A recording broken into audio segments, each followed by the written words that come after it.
guys, it's Chako-chan. 皆さんこんにちは、Chako-chan です。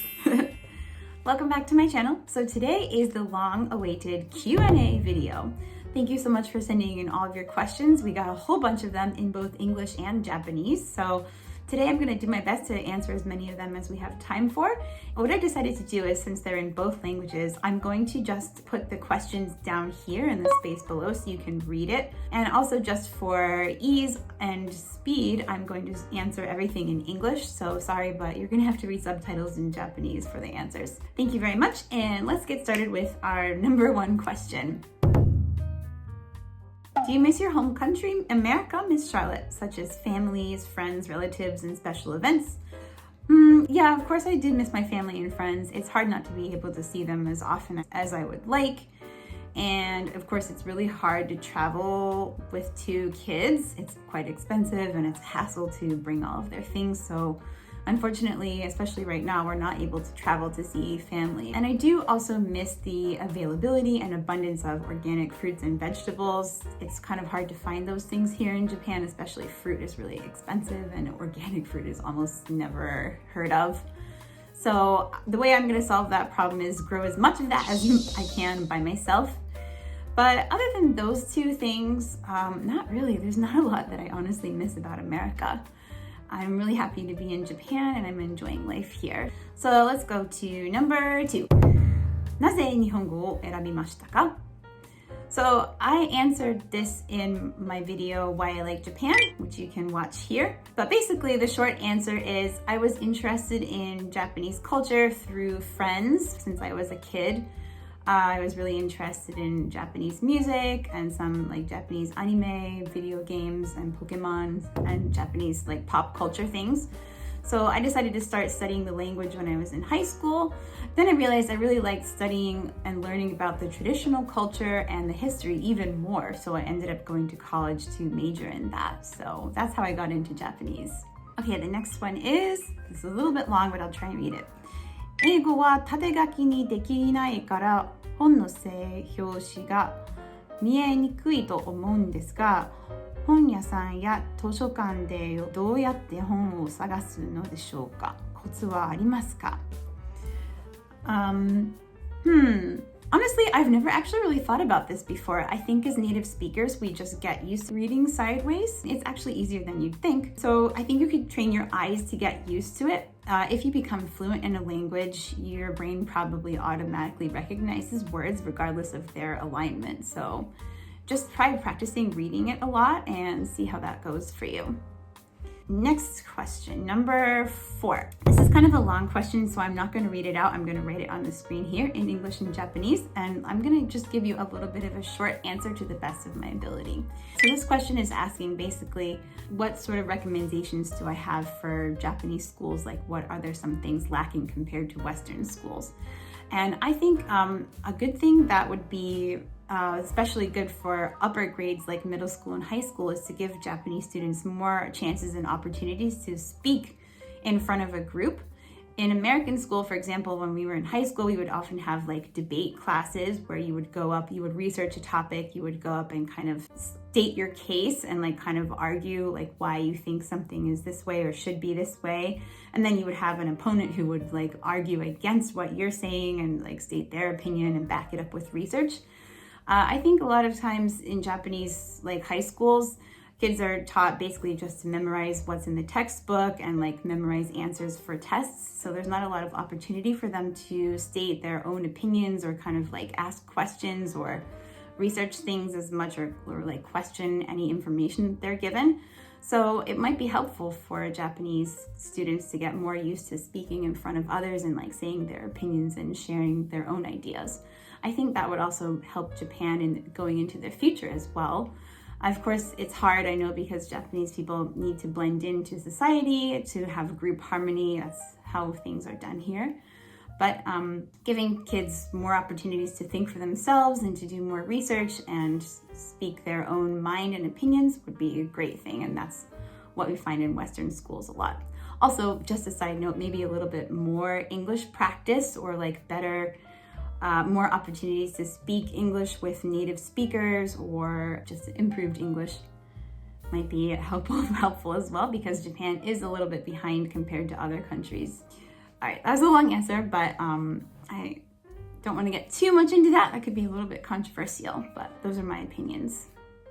Okay, next question is 家の中で靴を脱がない文化では子供はどこでハイハイするのでしょうかYeah, that's interesting, actually. It depends on each household, but there are a lot of American families that actually do take their shoes off inside. A lot of houses have what's called a mud room, so it's kind of like a genkan, but not maybe the same way as a Japanese genkan. Usually it would be like on the side of the house or like attached to the garage. So like you would come through your garage, through the mud room, and then into the main house. And a lot of people will take their shoes off there in the mud room. And then maybe they have like indoor shoes that they would change into a lot of times. But that being said, there are a lot of households that you don't remove your shoes in them. So in that case, I don't know. Honestly, we always took our shoes off in my household growing up. And of course, when I had kids, our rule as well was to remove our shoes in the house, even in America.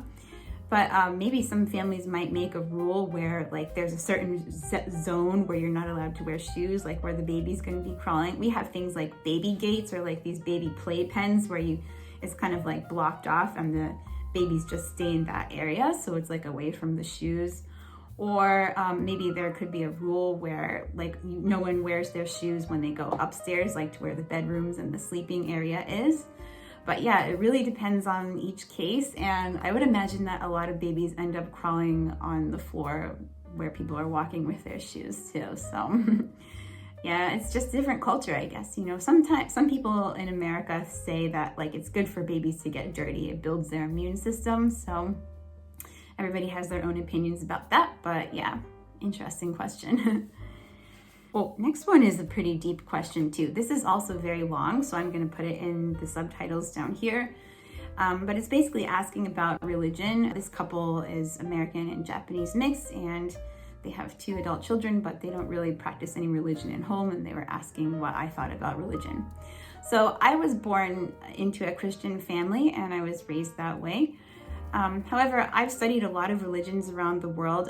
It's just very interesting to me. I'm interested in other cultures and their religious practices, so I spent a lot of my life studying about them. And when I had kids and we were living in America, we did go to like a Japanese American church. And now that we're living in Japan, because Buddhism and Shintoism is big here, we take our kids to the temples and shrines a lot, and we just want to introduce them to like as many spiritual practices as possible, and like just give them an idea of what people believe out there in the world. But I think like basically when you look at all the religions of the world and you get right down to it, they're all basically saying the same message, which is just how to be a good person, how to take care of other people and the environment, how to live in harmony and be helpful and be kind to others. We show our kids a lot of religious places of worship, and we just try to teach them the message of, you know, like as long as you're good to someone else, it doesn't really matter what religion you are practicing, or you don't maybe even have to necessarily practice a religion, but we want them to choose that for themselves in the future. Our job is just to expose them to many different ideas and help them learn how to be good and kind to other people. It was a deep one, but yeah. Okay, next question. お互いのいい点は何ですか? Oh, this is the question for 2 of us. I will answer my part here, and then maybe we'll add a clip of Maki up here in a second. But basically, Maki he's very reliable, and he's excellent at planning and making strategies. So, and he has a good sense of humor, and he makes me laugh all the time. And we share a lot of the same interests, so it's fun and it's easy for us to get along, and like I feel like we never run out of things to talk about or like things that we want to do together. So those are his good points. So let's hear from Maki. What does Maki have to say? She's very good at cooking and managing a house, so this family runs well. And we have a lot of hobbies in common, so we can enjoy a lot of stuff together. And finally, she's beautiful. Thanks, Maki. That's nice. Okay, next question is, an English one. When do you plan to move to your own house? As soon as possible. We are currently renting a house right now, and so we have a contract, and once that contract runs out, hopefully we'll be able to find a good house to move into. It's my dream to live in like an old style Japanese farmhouse, but I would also be open to finding a house that just has a little bit of land for a garden where I can grow some of my own fruit trees and like my own vegetables. So that's the plan in the future. Next question. 長期の料理動画で取り上げられていたビヨンドミートはアメリカで流行っているんですか? Oh, so this person's asking if the Beyond Meat is really big and popular in America. I honestly don't know anymore. When it first came out, which was several years ago now, I think it was kind of a novelty, so people were really interested in trying it. And since like being vegetarian and vegan is kind of like trendy right now, maybe a lot of people that were missing like the texture and flavor of meat, it was attractive to them. But honestly, when you look at the ingredients, it's really heavily processed and there's like not much real food or nutrition in it at all. It's like all processed like soy and other sorts of fats and things like that. So it's not really healthy at all. So yeah, I don't know nowadays how many people are really into it, but they are definitely trying to push it on the public. So interesting. Okay, next question. 何をするにおいても環境は大事ですよね? Yes, absolutely. If you are not in a place in life where you feel like you belong, then you're not going to really progress much further, honestly, which is why we chose to come back to Japan, because we are feeling that way in America. So, okay, next question is, 幼馴染みはいる? Do I have a childhood friend? I used to have one, but it's been years since we've talked to each other and we just have grown apart. I think it's really difficult to maintain friendships, like especially in America, it's such a huge place and people don't tend to stay in the same area where they were born very often. So it's hard to like keep that relationship alive if you don't see each other a lot. I think that kind of relationship is very rare. And if you have someone like that in your life, they're a real treasure. Okay, next question. 日本のテレビ番組で気に入ってるものある? Yes, I really enjoy 何これ珍百景, which is like kind of a show about like weird or very unusual, interesting things that are all across Japan. I don't have much time to watch TV, but if I do catch that show on TV, I will definitely watch it. It's super interesting to me, and I would love to go and film things like that for my own channel. So if we find some interesting place in Nara, I might try to like make a video about it.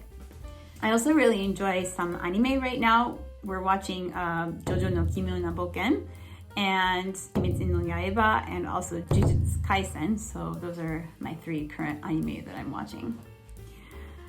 Okay, next question is, 日本の季節でどの時期が一番好きですか?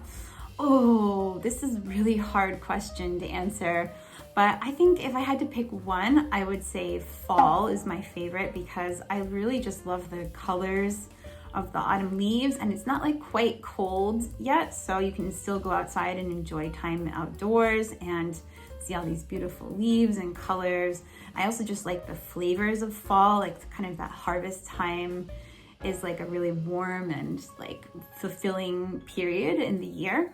And especially in Japan, the colors here and like the dishes and certain foods that are in season are just like really exceptional. Maybe I'm biased because I'm born in the fall, so I've always loved that season no matter where I am in the world. But especially in Japan, it's very beautiful here and it's my favorite time to be here.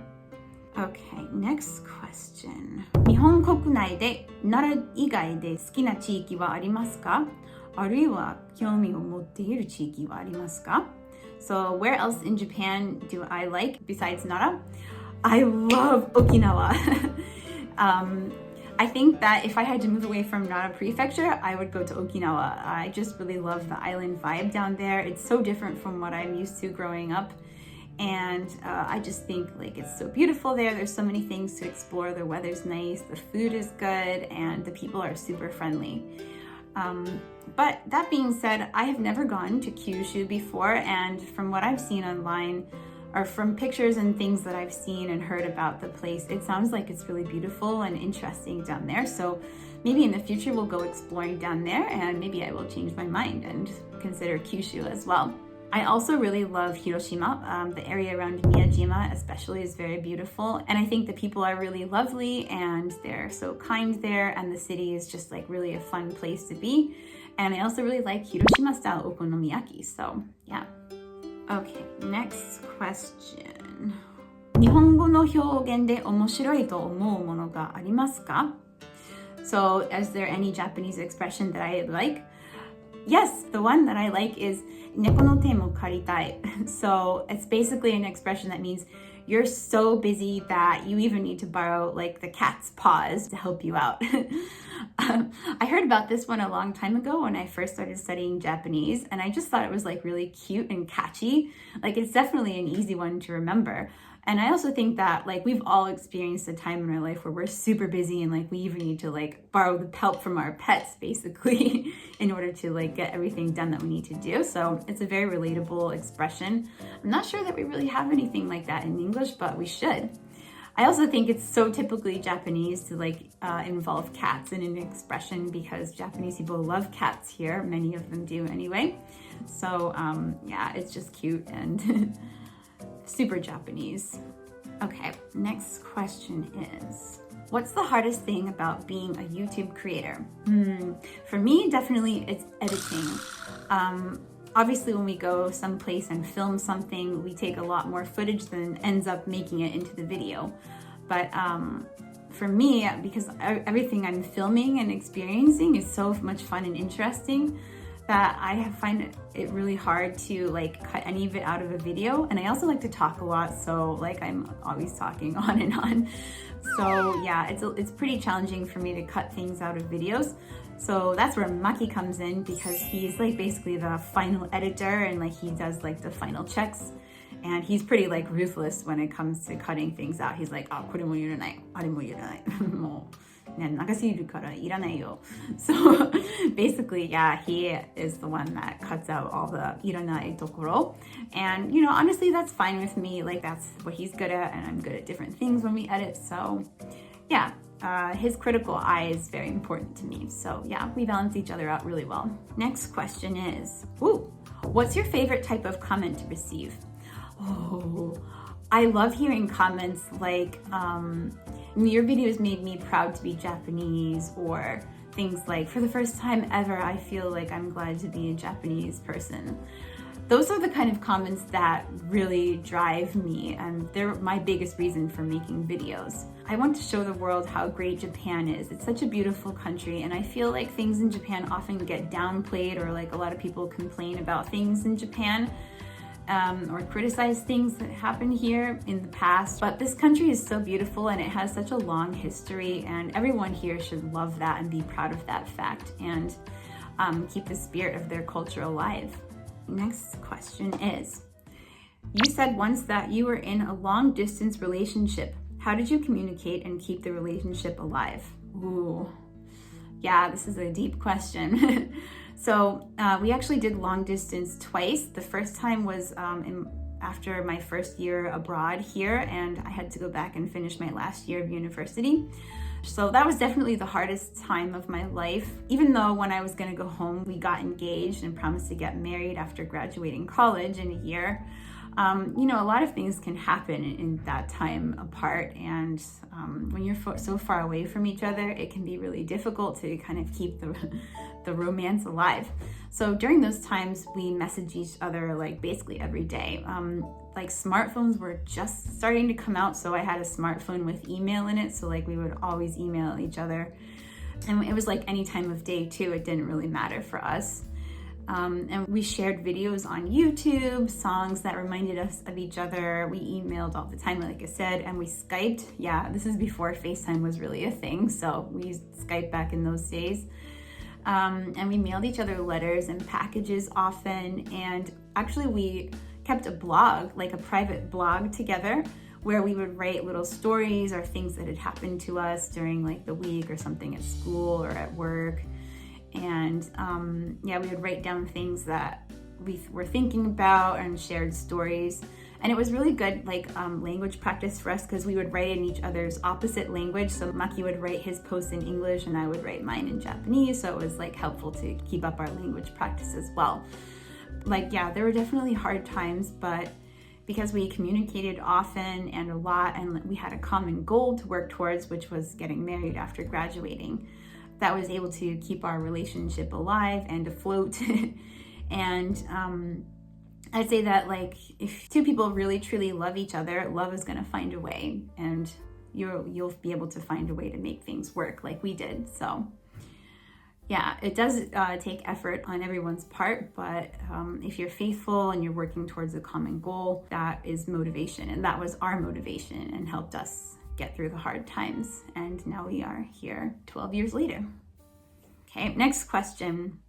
What do you do during your free time? What free time? Just kidding. I like to bake, and I've been baking since I was 5. I used to actually work at a bakery as well. So here's something I made recently. Okay, next question. What's your favorite dessert? Ooh, this is so hard to choose, but basically I love anything matcha flavored, especially ujikin toki, which is like a matcha type of Japanese style parfait, or matcha parfaits.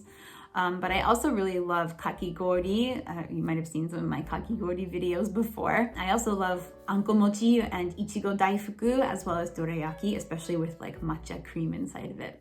Very good. This is making me kind of hungry. Next question is, favorite type of tea? I have 2, Earl Grey and Hojicha. And okay, the last question on this list is, any advice for raising kids bilingual? So I plan to make a video on this topic eventually, but I will try to give a little short and condensed answer, kind of as a teaser to that video. But basically, we each speak our native language to our kids. So I speak English to the kids and Maki speaks Japanese to them. And then usually they'll answer back in whatever language we've spoken to them in. It's really interesting to see their brains kind of switch back and forth. And oftentimes there's a conversation going on that's in both languages at the dinner table, for example. But when we're out in public, I usually try and just speak Japanese with the kids because I want people around us to understand what we're saying. Just, it seems a little bit more polite. But then we also we let the kids watch one English show every day, and I read to them exclusively in English, at bedtime. With my older son, he was already going to school in America for 2 years before we moved back here to Japan. So it's just a matter of keeping up his English practice and helping him with his reading and writing. So we use workbooks and flashcards that I brought from America for phonics and sight words and that sort of thing. And we read a story and write a journal about it together once a week. And with my younger son, Ray, I just read a lot of books to him, and then we talk about things in English. We look at the pages and we point out things that we notice, and basically just whenever we're anywhere or doing anything, I just try to speak to him a lot to help him get used to English. So that's a snippet of what we're doing right now as far as English practice is concerned. I'm sure things will change in the future as they get older, but for now, that's what we're doing. So that's all the time I've got today to answer your questions. Thanks so much for sending in all those questions. If I didn't get a chance to answer yours, I'm sorry. I will try again in the future to make another Q&A video. Maybe once we hit 10K subscribers. So watch out for that in the future. So thanks so much for watching. Please remember to like this video, subscribe to my channel if you haven't already, and hit the bell mark to receive notifications anytime we upload a new video. And I'll see you next time. Mata ne! Thanks for watching. If you'd like to see more of our adventures, we'd love it if you subscribed, liked, commented, shared, and enjoyed. Until next time, bye!